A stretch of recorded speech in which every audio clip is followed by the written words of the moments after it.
digamos, el aplazamiento del referéndum que fue por una medida judicial, ¿no? En 3 estados donde no se habían hecho las cosas bien y en definitiva la Comisión Nacional Electoral toma esos datos para decir que en el resto del país tampoco se iba a hacer el referéndum. De ahí arranca todo esto y la gente salía a las calles, familias enteras.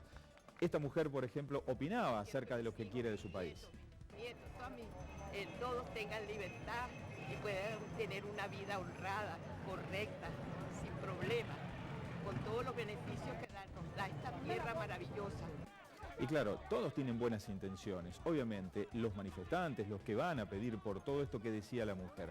Pero la cuestión es cómo es que se da esta situación en cuanto a los dirigentes de la oposición y cuáles son, en este caso, las reales intenciones de muchos de ellos. Hubo incidentes en muchos lugares, hay un policía muerto, esto pasó en Táchira, así se enfrentaban algunos de los manifestantes con los policías, había represión, claro está, en muchos de estos lugares, hubo gente que usó armas de fuego y en el estado de Miranda, de donde es gobernador Enrique Capriles, que es el 2 veces candidato a la presidencia y principal opositor que llamó a esta marcha de ayer, murió uno de los policías porque un civil sacó un arma y terminó matándolo. Hay también unos 120 heridos y muchos de ellos heridos de bala, con el tema de la represión en sí, y 147 detenidos reportaron durante la jornada de ayer. Muchos de ellos están hoy, de alguna manera, recobrando la libertad. Pero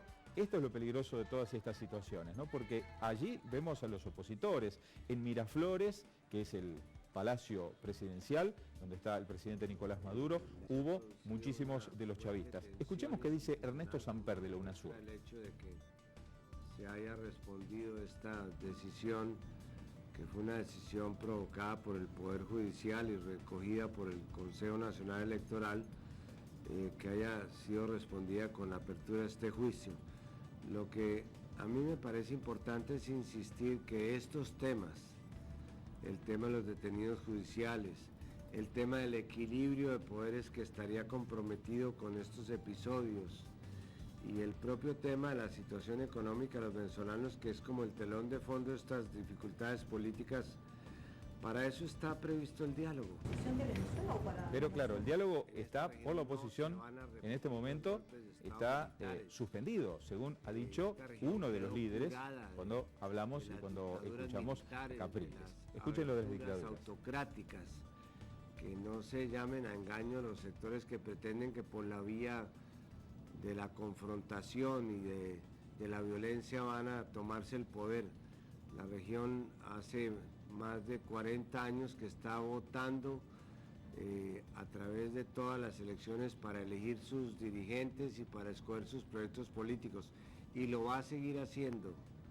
Aquí en Venezuela, en cualquier otra parte, vamos a estar defendiendo esto que ha sido un logro histórico de Sudamérica, que es conquistar la región para la democracia.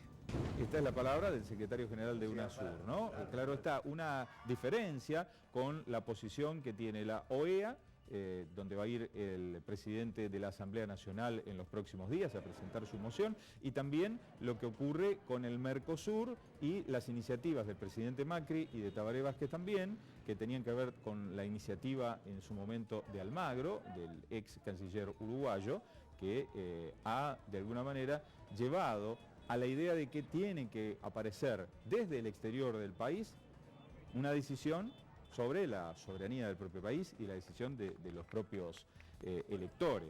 Ahora, de todo esto, el diálogo propiciado por el Papa Francisco no ha quedado prácticamente, porque Enrique Capriles quiere el 3 de noviembre salir a las calles de vuelta, paralizar todo y olvidarse de la cuestión del diálogo, ir a la violencia. Lo que decía recién Samper acerca de los grupos violentos y todo esto, obviamente es una buena advertencia para pensar cómo es. Y para el gobierno lo importante sería poder llevar a cabo en los estados que no se pudo, en los 3 que no se va a poder hacer el referéndum revocatorio, quizás aplazarlo, pero en el resto de los estados hacerlo.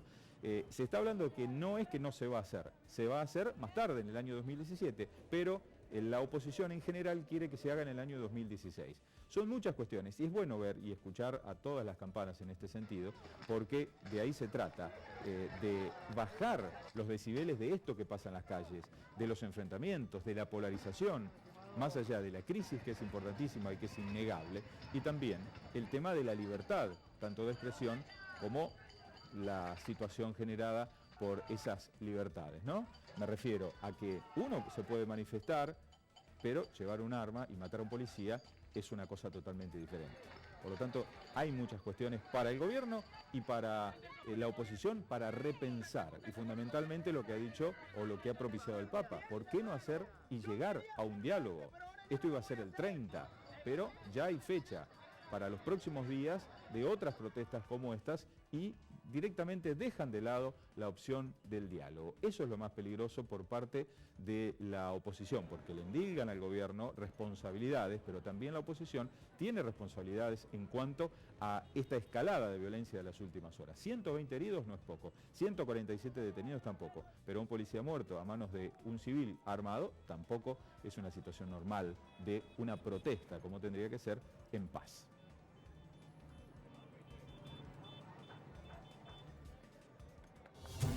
Yo nací para pelear, soy un guerrero nato, de corazón.